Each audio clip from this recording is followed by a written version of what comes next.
investigating a murder. Okay? So... Shut the hell up!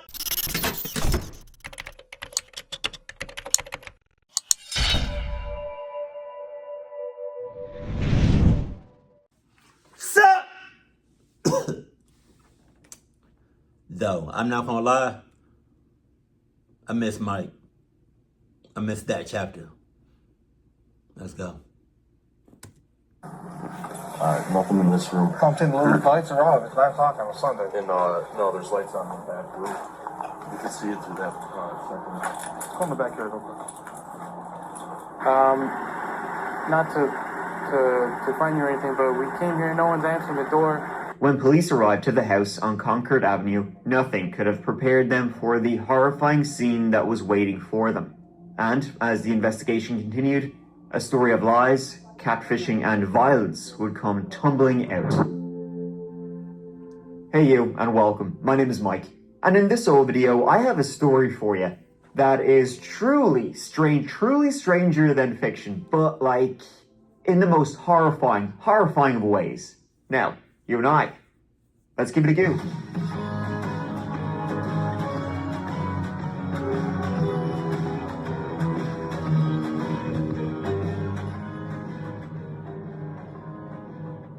It was shortly after 8 p.m. on September 17th, 2023, which was a Sunday, that 2 calls were made to the Romeoville Police Department.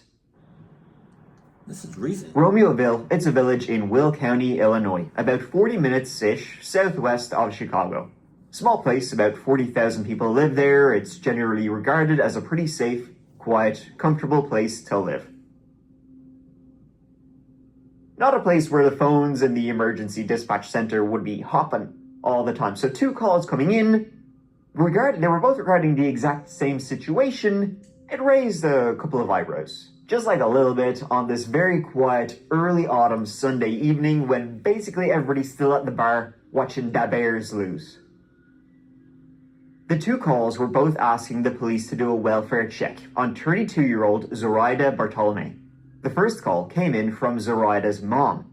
The second call came from Zoraida's sister. Both had been trying all this Sunday to contact Zoraida and her family. She lived with her husband, Alberto, 38 years old, and the 2 children they had together, Adriel, 9, and Diego, 7.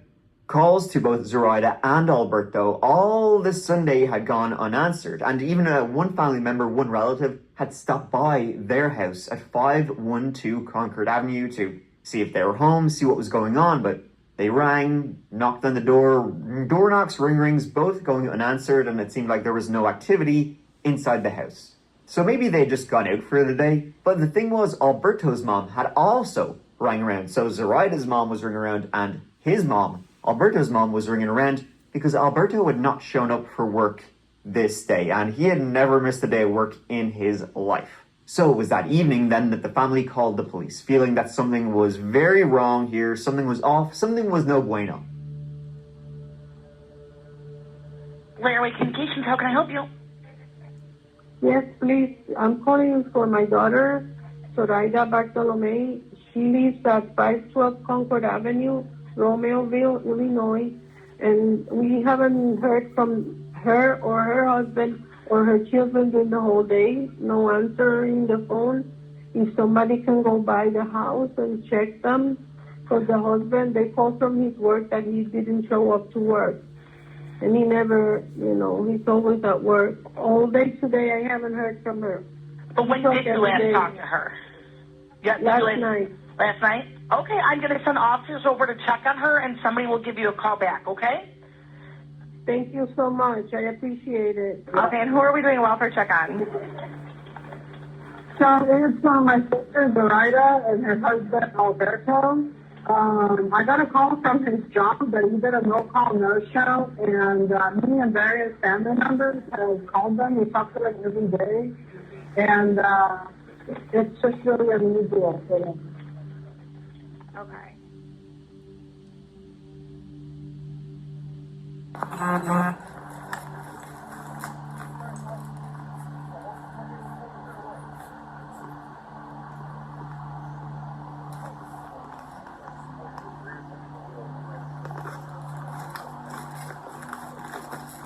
Yeah, he self-dispatched. Ooh.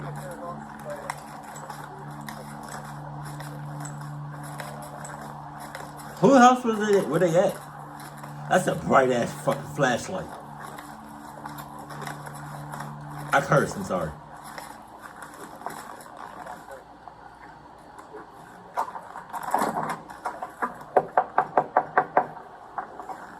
Is that the neighbor? Is that the neighbor or something? Yeah.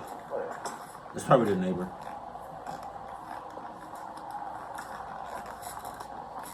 At about 8:45 p.m., police arrived to do a welfare check at 512 Concord Avenue. They rocked up, themselves getting no answer, and all the lights in the front of the home were off. Oh, boy. Get on the phone for 17 and call and figure out more information on this call. Got it. So, wandering around, they began to look through any windows they possibly could, shining flashlights in, just trying to get a peek to try and figure out what had happened. And they could see, almost off the bat, that something was not right. There were clear signs of violence. They could see a TV lying flat, as if there had been a struggle. A coffee table was upturned. Hey, I got a TV knocked over and a coffee table knocked over. Romeo 367. Can we get another unit to Camden, please? Everything's done for. You see the TV in the, Yeah, I was holding my cord. Hey, hold on, wait. You look in this window? You see all them cars in the driveway, but nobody home. Cap. Unless they all dead. That was dark.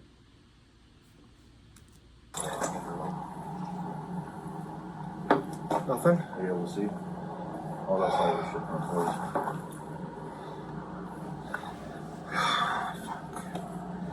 Hi, lady. This is Officer Sean. I'm here at your daughter's house. When's the last time you spoke with your daughter? Last night? Okay. Did she say if there are any issues going on in the household? No? Okay. No arguments between her and her husband or anything? They were watching a movie? Okay. Not to find you or anything, but we came here, no one's answering the door. Want to try that door real quick, Ron? And then, in the rear of the home, even worse, they could see that two dogs looked like they were not breathing. Oh, God. Not the dogs. I'm a dog lover. Oh, Jesus. This one's open. Let's go. See if you can just peek in the back. There's a window, right? Yeah, 2 windows.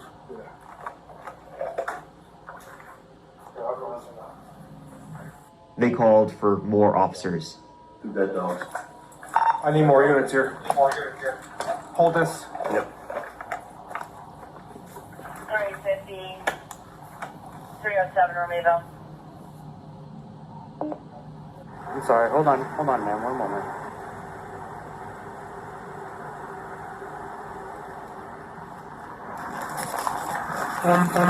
Hey, open the trunk. I'll call you back.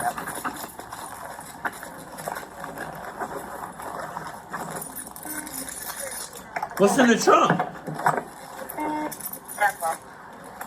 Units in 367. I'm waiting for at least one more to make entry. Oh. Oh, damn.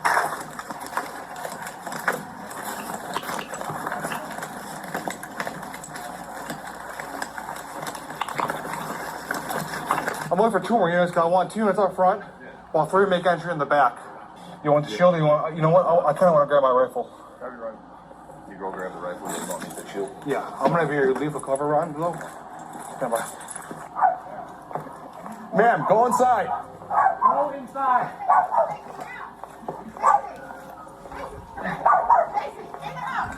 Hey, puppy. See what I meant? See what I meant?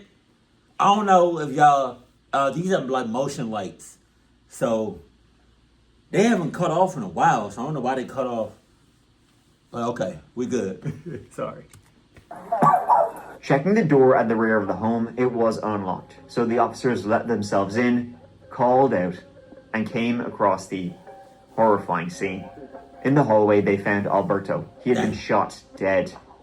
Continuing through, they would find the entire family all the exact same. Zoraida and her 2 boys, Adriel and Diego, were found in the master bedroom, all shot to death. Damn! Their bodies were found in the corner of the room as if they had been cowering in there. The door to the room looked like it had been busted in. Multiple shell casings were found around the home. There were bullet holes in some of the walls. A truly traumatizing scene, and the entire family slain. A good, loving family with many who cared for them. Relatives would say Zoraida and Alberto, they seemed grand. No real struggles between the two of them. Financially, they were doing great. Both Zoraida and Alberto had just recently gotten promotions, so there was no money troubles that could lead to a shooting. The family themselves did not own any firearms, so whoever left these many shell casings, which were scattered around the entire house, it wasn't their gun. The neighborhood was soon canvassed. Neighbors questioned, anybody hear anything, see anything, doorbell, ring cams, any of that type of stuff. Anybody catch anything going on in the middle of the night? And one neighbor who lived pretty close by the family would say that they had been woken up at around 3:30 a.m. early on the Sunday morning, in the very wee hours of that Sunday morning, by a loud bang. Now, they had thought at the time that it was thunder, so they had just kind of gone back to sleep, but that sounds then like this incident took place late Saturday night, early Sunday morning. No one else in the vicinity saw or heard anything. Going through any available doorbell cams, a dark sedan was seen in the area during those hours, around 3:30 a.m., circling the block like a shark.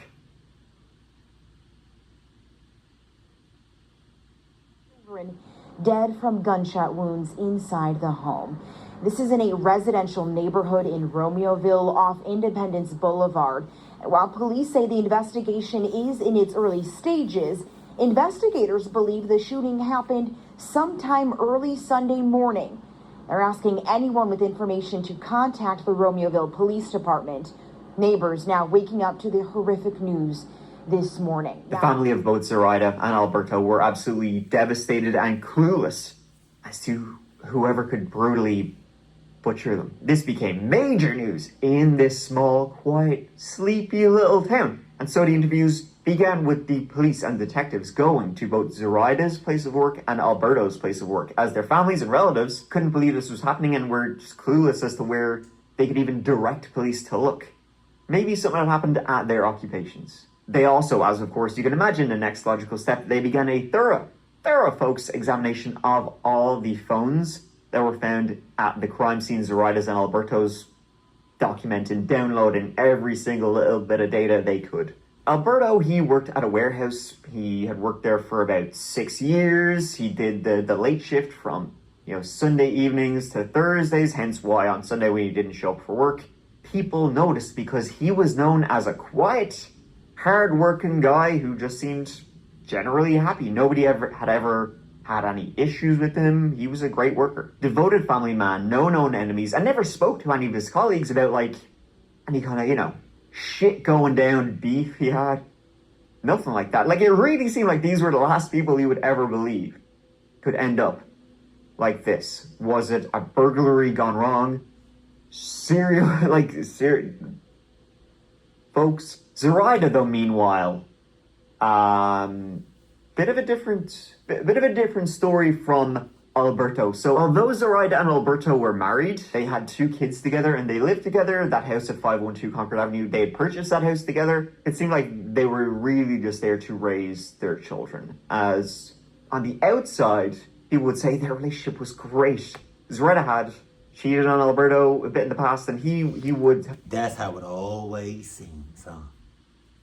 More often than not, for relationships, it seems like it's fine on the outside.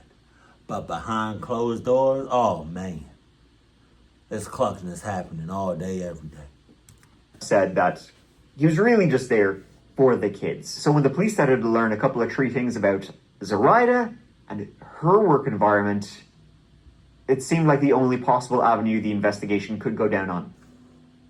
Zoraida worked at a place called Avanti Engineering. They make high precision parts, screws, that sort of thing. And speaking with her colleagues and her boss, two names kept coming up in relation to Zoraida and who she knew at work. An Herminda Palomo who did not work at Avanti, but another person who did work at Avanti Engineering, named Nathaniel Huey. Those names kept on coming up so much, they just knew they needed to speak with them. And on the victims' phones were message threads between them all. These two names, Herminda and Nathaniel, they were a couple, in fact. They were engaged to be married, if you can believe that. And they'd been together for about 8 years. They'd been a couple since about 2015. But see, the reason why these two names had come up was that colleagues at Avanti would say, Zoraida and Nathaniel, they were just best buds. They say they've collected a, quote, tremendous amount of evidence from the home and are looking for any doorbell footage from neighbors that they might have. A couple, their 2 children, and their 3 dogs were found shot dead, that is, in their home Sunday night. Police now believe this is a targeted attack. So it was literally the next day after the bodies were discovered, the 18th, that detectives went to Zoraida and Nathaniel's house to speak with them. Did they know anything? Could they have any clues as to who might want to hurt Zoraida and her family? They went there though, and knock, knock, knock. Nobody was home. Nobody was at the door. But as they were waiting outside the house to see if, there might be any signs of life, a red Chevy Tahoe pulled up. It pulled into the driveway, but then suddenly reversed back out and parked on the opposite side of the street. It was weird. It was like the car was coming to park here, but then saw the cops, the detectives standing outside, and didn't. That made the cops' spidey sense tingle just a tad. The detectives are like, okay, let's go to Avanti Engineering then. Maybe Nathaniel's in work. We'll head over there, right? We need to speak with them. And then while in the parking lot at Avanti, they noticed something else weird. They saw that same Chevy Tahoe pull into the car park and saw who they believed was Nathaniel walk over to it as it parked up and speak with someone in the back. Nathaniel and this red car then left. Detectives followed after them. Then they started doing a series of random turns, almost like they were trying to lose the detectives. Detectives who hadn't even spoken to them yet. They eventually tracked them both down separately. Nathaniel at work, Herminda at home. We're investigating a murder. Okay? So... Shut the hell up! And they also really began to learn how this engaged couple, how they were really connected to a murdered family. Herminda, she'd been married before, a few kids, but was divorced and had started a romantic relationship after meeting Nathaniel Huey at work back in 2015. They started dating and it became pretty serious. Over time, through various jobs, they worked together a couple of times. Like she would work at a bar, Nathaniel worked security, that kind of thing. Now, Nathaniel Huey had a criminal history, but nothing major really. Mostly driving offenses, a DUI, driving on a suspended license, that kind of thing. He was a very paranoid guy though, always thought he was being followed, would place tape over the cameras on his phone, even the red light on the TV, and if anyone removed it, he would lose his shit. Most recently, Nathaniel Huey had began working at Avanti Engineering, and how do you live your life like that? Like, that's kind of crazy. To live your life like that? Walk on eggshells? To be watching your back all the time? Oh my God. like how his relationship with his fiancée Herminda began. He began another relationship at his new place of work. Nathaniel and Zoraida would themselves begin a romantic relationship starting in around September of 2022. He began cheating on Herminda with Zoraida. Zoraida began cheating on Alberto with Nathaniel. And the problem was that both their other halves would learn about this. They were very, very bad at hiding the fact that they were cheating and having affairs. Alberto, when he learned of it, he slashed Nathaniel's tires and left a note saying, "Stay away from Zoraida. Stay away from her." Nathaniel did not listen to that note. Herminda, she would learn of it, and Herminda was absolutely devastated when she found out her fiancé was cheating on her. And the thing was, though, this wasn't exactly Nathaniel's first rodeo. They had been together 8 years. He had cheated on her kind of a few times, really. Right. I mean, she should have really gotten the message after the first time. Fool me once. I mean, come on now. Hi, Herminda. My name is Detective Garcia from the Romeo Police Department. This is Detective Wagner. Herminda was questioned by the police on September 18th. Less than 24 hours after the bodies had been found, the police found numerous messages between the victims and the couple, and their names had come up when questioning family and colleagues. They were wasting no time here. And she told police that she'd only found out about the affair her fiance and one of the murder victims were having that very day. And I didn't know that. You didn't know what? That he was having an affair. Okay. But When did you find that out? Right now? boo-hoo. Now that was a lie, a very poor one. Herminda had known about the affair the murder victim Zoraida and her fiance Nathaniel had been having 4 months. She had learned about it ages ago by this stage. And the police had found pissed off messages Herminda had been sending Zoraida, threats even. But of course she was saying, oh, I just found out, the person murdered, my husband was sleeping with them. I just found out about it today, if you can believe that, because, well, if she had known about it for a while, the police might want to know, did you try and do anything about it? So she said, this is news to me. When you find out about him, like, what happens? You guys get into arguments? Do you talk to the women that he's having affairs with? No, for what? I don't know. No. Leave your man alone kind of thing? No, I'm too old for that. I'm 50 years old. There's no reason for me to, no. And quite honestly, it's not the female's fault. It's his fault. Right. So, no. I mean, obviously you get upset over it. Well, yeah, I'm trying to hold it back right now. She said, though, that Nathaniel, while she herself had guns, Nathaniel had no guns. He liked to do a bit of airsofting, was pretty kind of tactical. He liked the gear and combat kind of stuff, but he didn't own any guns, and she could give it an alibi for Nathaniel the night of the murders, which is, I mean, you would kind of think, right, the story so far is that she might try and get him done for it. She would be so mad at him, throw him under the bus. We're trying to find out who was involved. So we're talking to everyone. We're talking to you. We're talking to him. We're talking to other people because, as you may be aware, people lie to the police, right? So we don't know who's lying. What I would like to ask you is, on either Friday or Saturday night, did he go out with his friends? No. Did he work? Friday night, no. He was with me. Saturday night? No. Are you telling me the truth? Yeah. 100%. Yeah. You wouldn't be covering for Nate at all? No, he was here. Even my daughter said he was here. Trust me, nothing in this story makes sense. Obviously, we talked to her family, we talked to friends and stuff, hence why we're here. I gotta ask, do you have anything to do with it? Okay. I have to ask, and you know that your number is going to be in her phone, and we're going to find your text messages, and we're going to find that stuff, and I want to get a surprise later on that you guys are fighting, or that there was something going on between you two, or the three of you that I don't know about, Something like that. Nobody was threatening anybody or fighting. I mean, in your head, if you could think of something like, oh, you guys should know about this, it's the time to tell us now before we find it later on, in the computer, or we find it in a phone message or something. I didn't really know a whole lot, but having you medication, you know what I'm saying? Nathaniel, when he was questioned, was not forthcoming at all. He was quiet, he was mumbling, he was nervous, especially with his phone. And you said you talked to her on your phone, right? Okay. So what we'd like, or what we're asking for, is consent to get the text messages off your phone between you and her, or Snapchat or whatever it is between you, so we have both sides of it. We're trying to eliminate you as a suspect, but... It's on the computer, right? You can get it on the computer.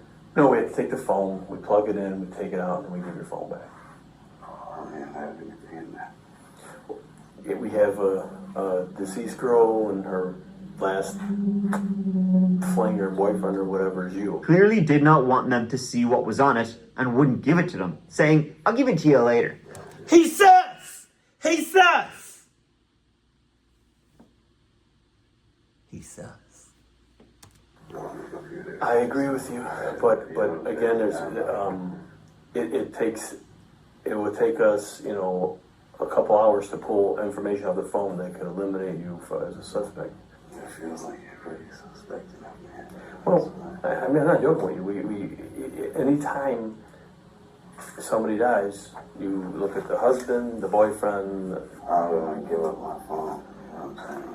How about this? How about I come see you guys later today after work or something like that? He was clearly planning on, like, wiping his phone or going through everything on his phone that he could possibly delete it and then give it to, oh, sorry, did I wipe that? But the thing was, there was no chicken shit small time stuff on his phone. It was real scary things. I don't think he thought that the police would catch up to them or start questioning him as soon as they did, which was the day after the murders. As the police had been questioning them both, the couple were almost trying to look like suspects. Bad liars and uncooperative, hiding something, and with a strong motive for murder. A twisted love triangle that would soon reach unbelievable status. A motive that, as the police began going through phones, they found message after message after message of anger, of vitriol, and also messages that linked to a gang of very dangerous killers. See, after Herminda found out about the affair, she began messaging Zoraida. She messaged her on her phone, had found her Facebook account. Basically, stay away from my man, don't talk to Nathaniel. I know that you're sleeping with him, he's my man, he's my fiance. Stay away from him if you know what's good for you. And threatening messages saying, he's dangerous. Only I can handle him. She threatened Herminda saying, if you continue sleeping with my man, I'm going to tell your entire family you're a cheater. I'm going to tell your husband you're a cheater. And she was true to her word. She sent a message to Alberto on Facebook saying, hello, you do not know me, but I must tell you something regarding your wife. And so Herminda was also messaging him, telling him all about the affair and kind of threatening him also, not saying she was going to do anything, but basically saying Nathaniel is a scary man, a dangerous man. You need to make sure your partner stops seeing him or else something bad will happen. And things would get even more deadly when a mysterious organization of killers became involved in this twisted story. This love triangle would soon become something bigger than a triangle, because it was on April 18th, 2022, that Nathaniel, he received his first message. Order, you might say. And Nathaniel would keep receiving these messages for about a year and a half, from April 18th, 2022 to September 18th, 2023, the day after the murders.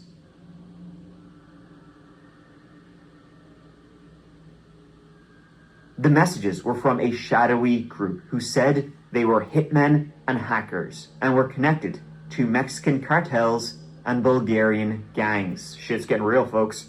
They spoke of ties with these criminal organizations that Nathaniel's fiancée, Herminda, had, and they began threatening Nathaniel, telling him they were watching him, telling him that they were like, we'll chop your head off, real Mexican cartel style, that they were watching him every move he made, and that if he knows what's good for him, he better end it with Zoraida and treat Herminda well and start having sex with her again as well. You better do that, Nathaniel, or else this gangs of Bulgarians and Mexicans are gonna make trouble for you. And if he didn't comply, Nathaniel, his family, and Zoraida and her family, they would all be murdered. These communications were on Facebook, on all social media platforms, on messages, like on text messages. He would be texting various people, some Bulgarians, some Mexicans. He even got the nickname, or the pseudonym ID, whatever, is Skrilla. That was his name. That would be Nathaniel's name. They didn't even get him to do anything. It was basically just like, we know who you are. We're watching you.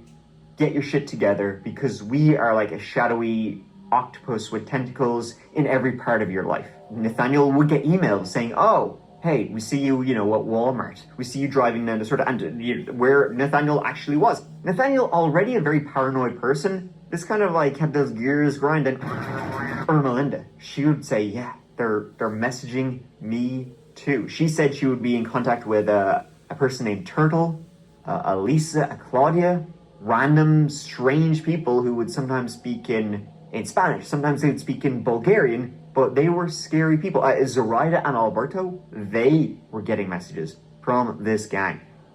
This gang were constantly questioning Nathaniel's worthiness, and Nathaniel, who did airsoft every weekend and was into all that tactical type shit, he wanted to prove he was. He felt he'd been chosen by these mysterious people. On one hand, he felt special, being given the name Skrilla. On the other hand, if he didn't do what they said, they may kill him and his family. Thing was, though, Nathaniel wasn't doing what they said because he didn't end his affair with Zoraida. But these Bulgarians and Mexicans, they began to tell him that someone he knew was a mole who was planning on attacking him. Nathaniel had absolutely no idea who he was, but as I've already said, he's a very paranoid guy, so he just became super paranoid that somebody was out to kill him. So yeah. Now, this may come as a massive shock to some of you, maybe even all of you, but this particular Mexican cartel and Bulgarian gang, they didn't exist. Of course they didn't exist. It was all Herminda.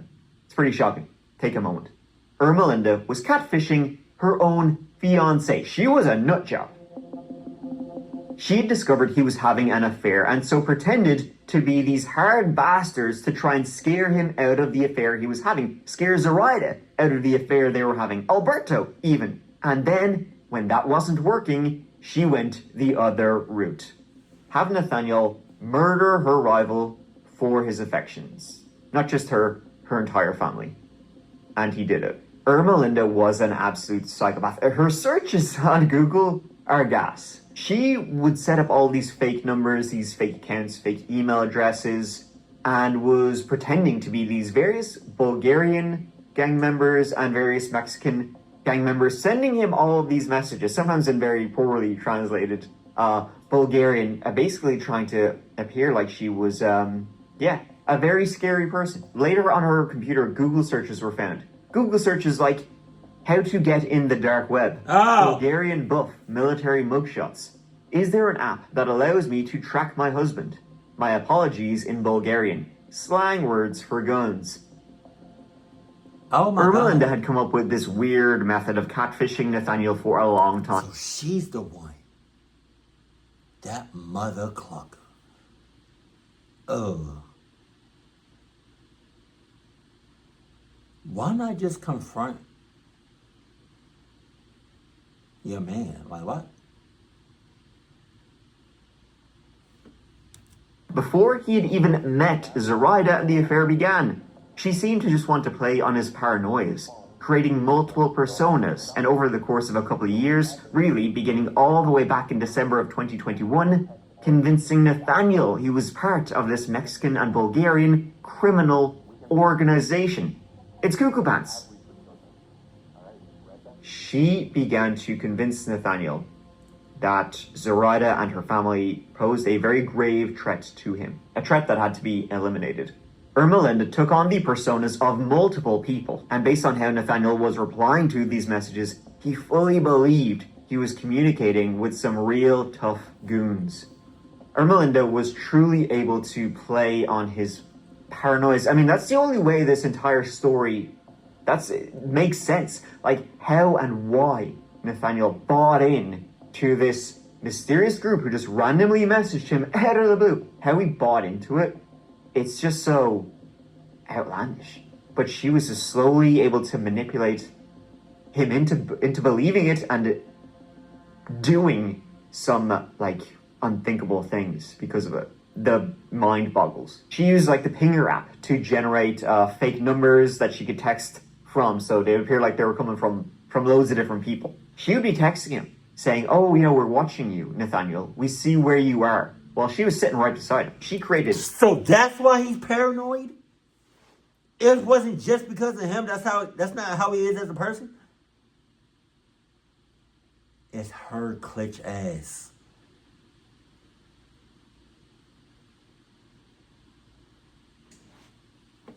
This entire fictional organization, the ECU, the Herminda criminal universe in her head, inventing this entire backstory for this guy. And Nathaniel was like, hell yeah. Herminda, as one of these fictional characters, was messaging and telling her fiance, stop having your affair, have sex with me more, which is sad, and just treat her better, which is even sadder. I know how you feel about Zoraida. However, for a roof over your head, you may want to rethink about being with your wife for the time being. It will only be a matter of time before your wife gives in to a proposition from another male. Men find your wife beautiful, not that you care. Love tends to die when one you love stops show affection. Instead of love you, say I love you to wife. Your wife always looks very mean, not a person in love. You do not have to listen, simply to hear. Leave Zoraida alone, focus on you and wife. Treat wife the manner you treat Zoraida. Send picture, be spontaneous. When you leave, then leave wife, but don't engage with others. So that's that crazy ass mother clucker. That's his girl texting him. Oh man. Yeah, it's a little bit hard to imagine some tough Bulgarian gangster writing this, send a message to Nathaniel, tell him love wife. Sure, they weren't even married yet. And she was texting Zoraida and Alberto as this fictional group. Alberto wanted nothing to do with it, or whatever Zoraida was involved with. He just wanted to be happy with his kids. He was only in the relationship for them. Zoraida, she was terrified getting these messages from this gang. She was so scared. She would go to Nathaniel, while they were working together, or whenever they could get together in like hotel rooms, be together. Zoraida was freaking out, but she would go to Nathaniel, who would just be like calm, who would be trying to calm her down, saying he was like, tough guy. If they try and harm any of us, Nathaniel will sort them out. That was, of course, until this mysterious gang told Nathaniel that Zoraida, she was the mole. Herminda sent this message as one of her personas to Nathaniel, naming Zoraida on the mole that was planning on attacking him on Thursday, September 14th, 2023. The Thursday before the Sunday morning.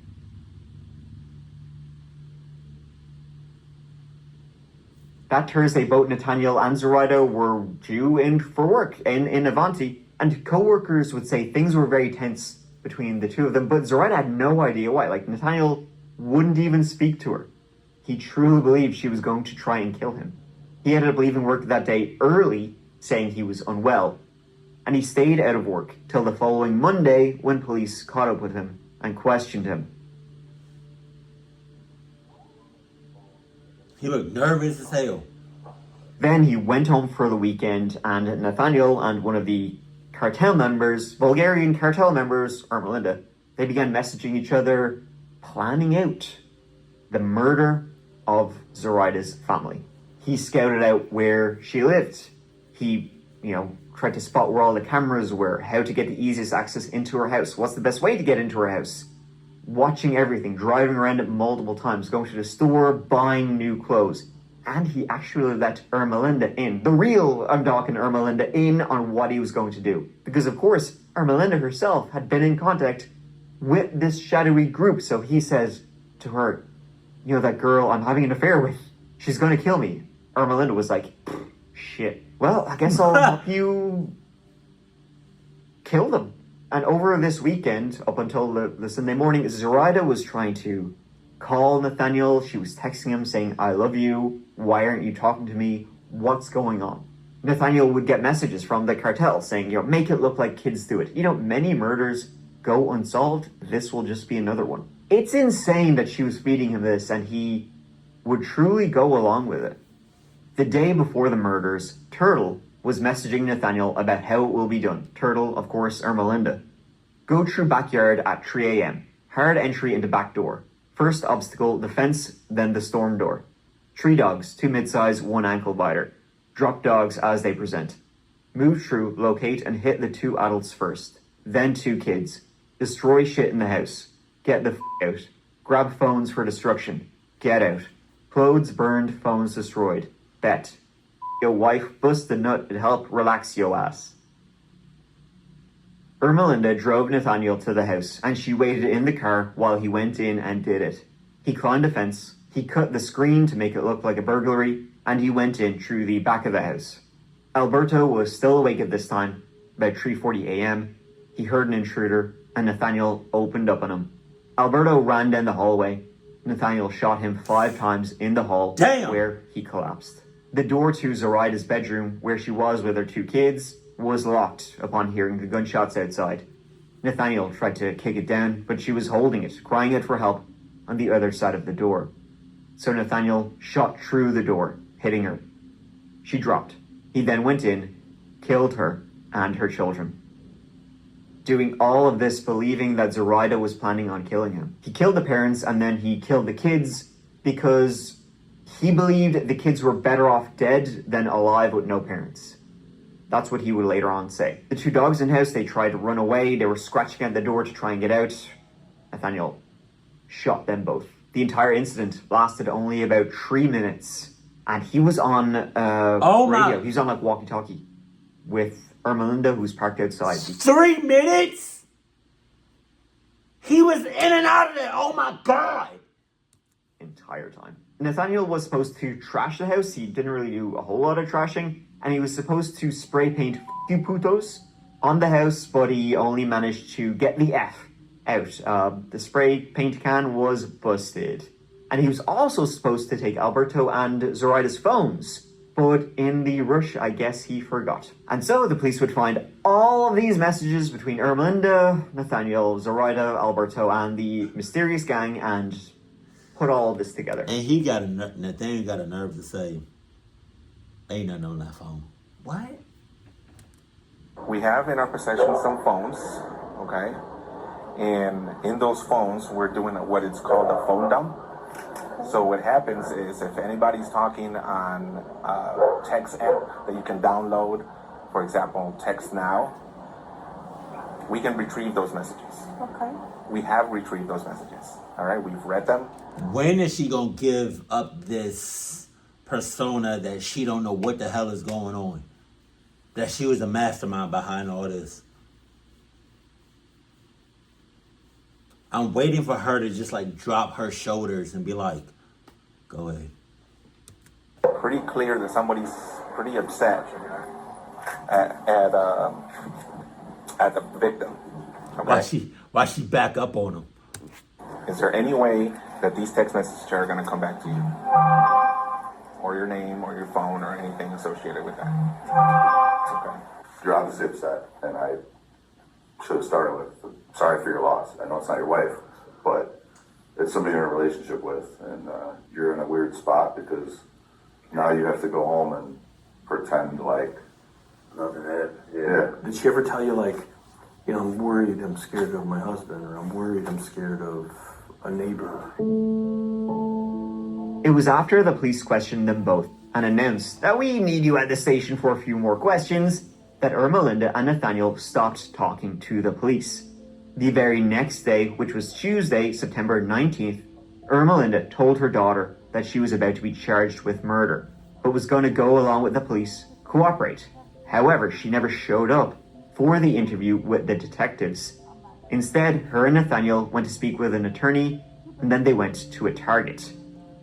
It was there that Nathaniel met his own mom, and he told her what he had done. Those murders you're hearing about in the news, yeah, that was me. And that's, yeah, he killed the kids because they were better off dead than without parents. Ma'am, can't go near the car right now. It's evidence. Yeah, we're getting a search warrant for it. Okay, so unfortunately you can't touch the car right now. Okay? All right. Herminda, she went home and tried to enter her own car, but was prevented by police who feared, as she had already skipped a detective's interview, that she would try and do a legger. The vehicle was also due to be seized for a pending search warrant, but there wasn't a warrant out to arrest her just yet, so they let her walk away. Then the following morning after that, Herminda was reported missing by her family. Nobody could get in touch with Herminda. Right in the middle of this crazy quadruple homicide investigation, people began to fear the worst. Herminda was put into police databases as endangered, likely kidnapped by her fiance, who has just completely lost it. He's lost the plot, and who knows what he's done with her. Alerts were put out for Nathaniel and his license plate, so cameras would start tracking where they were driving. Where he was driving was in Catoosa, Oklahoma. Police spotted him there with the cameras that read those license plates, and he was tracked to a Walmart, and the couple were seen shopping in the store, having a grand old time. Seemed like they were happy, relaxed, content. Nobody was holding anybody against their will, it seems. And it began to look like they were going to go on the run together. At this point in the story, you really got to ask yourself, what did Nathaniel know about this mysterious cartel? Was he aware that the Mexican cartel, these Bulgarian gangs, didn't exist and it was all in his fiance's insane brain that she had? Did he still believe that they were out there? Or, like, by this stage, had Herminda told him, oh, hey, that shit you've been talking, he murdered, that was me. Sorry, tricked you, catfished you. Or was he still believing they were real? I mean, it's kind of psycho behavior and weird. Like, how could he be this dumb to believe it? But we don't know. We don't know how much he believed till the very end. We will never know. We will never know because of what happened next. Going westbound on Route 40. We're still traveling westbound on 63. Police approached them in the parking lot of that Walmart, and they booked it in the vehicle, and a car chase began on the highway. The Catoosa police in hot pursuit. Only a short distance down the road, though, their vehicle drifted into the center divider on the highway and crashed. Oh, God. Police surrounded Herminda and Nathaniel's vehicle, but smoke began to emanate from the car. Get out of the vehicle!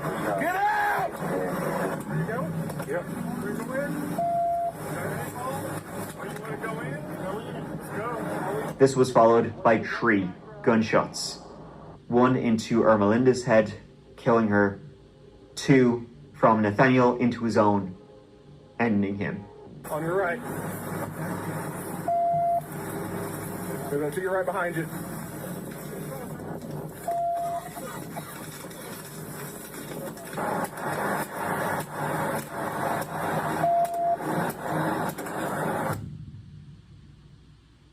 This horrifying case came to an end in a fiery GMC on an Oklahoma highway.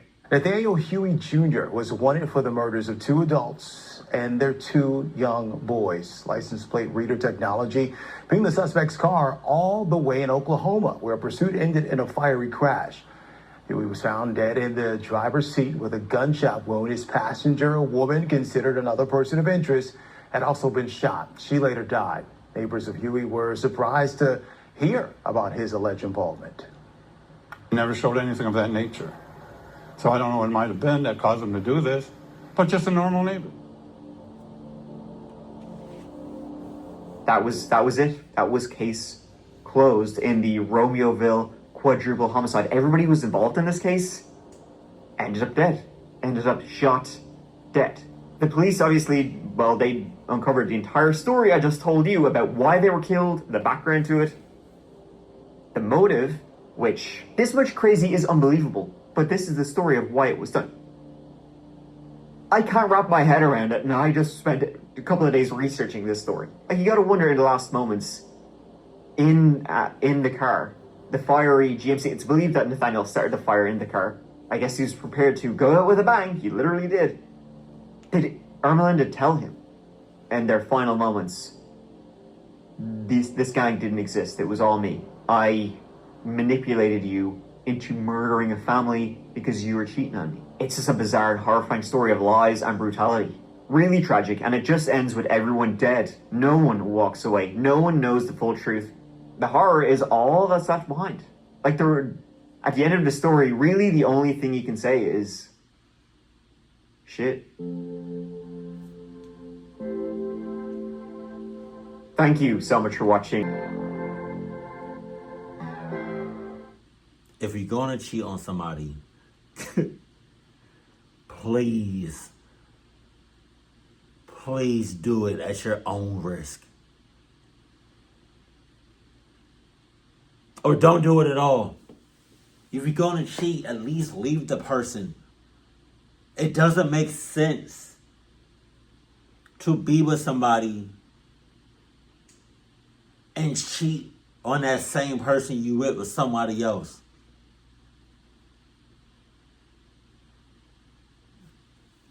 Can you imagine if what was her name? Herminda? In her final moments, she told her man that she was behind all of this. Like right before. I hope she didn't. Like, y'all, just either if you're going to cheat, leave. Don't cheat. Don't cheat. That's it. Don't cheat. Or just leave the relationship. If you're a hoe, just say that. You know? If you for the streets, just say that. If you out here, just say that.